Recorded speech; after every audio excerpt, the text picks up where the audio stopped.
Start. Praise lord. ఈరోజు ప్రభు మీకు ఇస్తున్న ప్రవచనాత్మకమైన వాగ్దానం, ఇమ్మానుయేలు దేవుడుగా నేను మీకు తోడుగా నడుస్తాను, మీకు తోడుగా ఉంటాను. యెషయా గ్రంథము 7వ అధ్యాయం 14వ వచనంలో ఉంది, ఇదిగో కన్యక గర్భవతి అయి కుమారుని కనును, అతనికి ఇమ్మానుయేలని పేరు పెట్టును. ఇమ్మానుయేలు అనగా అర్థం దేవుడు మనకు తోడై ఉన్నాడు. ఆదాము అవ్వలు చేసిన పాపము ద్వారా వారు దేవునికి దూరంగా వెళ్ళగొట్టబడ్డారు. ఏదైనా తోటలోంచి బయటికి పంపివేయబడ్డారు. దూరం ఏర్పడింది. అయితే దూరం అయిపోయిన మనల్ని దేవుడు కనికరించి జాలి చూపించి మరలా మన కొరకు దిగి వచ్చాడు. మనతో ఉండడానికి, మనకు సమీపముగా ఉండడానికి ఇమ్మానుయేలుగా ఆయన దిగి వచ్చి ఉన్నాడు.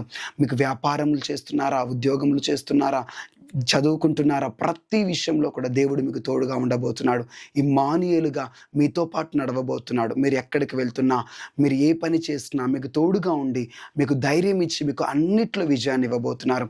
ఒంటరి నేను బాధపడుతున్నారా, అనాథనని బాధపడుతున్నారా, హాస్పిటల్లో వ్యాధితో రోగంతో బాధపడుతూ కన్నీళ్ళు విడుస్తున్నారా, ప్రభు నీ పక్కన నిలబడి చెప్తున్నారు, ఇమ్మానుయేలుగా నేను నీకు తోడుగా ఉంటాను, నేను నీకు తోడుగా ఉండి ప్రతి సమస్యలోంచి నీకు విడుదల విజయాన్ని ఇస్తా అని చెప్తున్నాడు. ఇక భయపడకండి, ధైర్యం తెచ్చుకోండి, ఇమ్మానుయేలుని దేవునికి ప్రార్థించేయండి. God bless you. Praise the lord.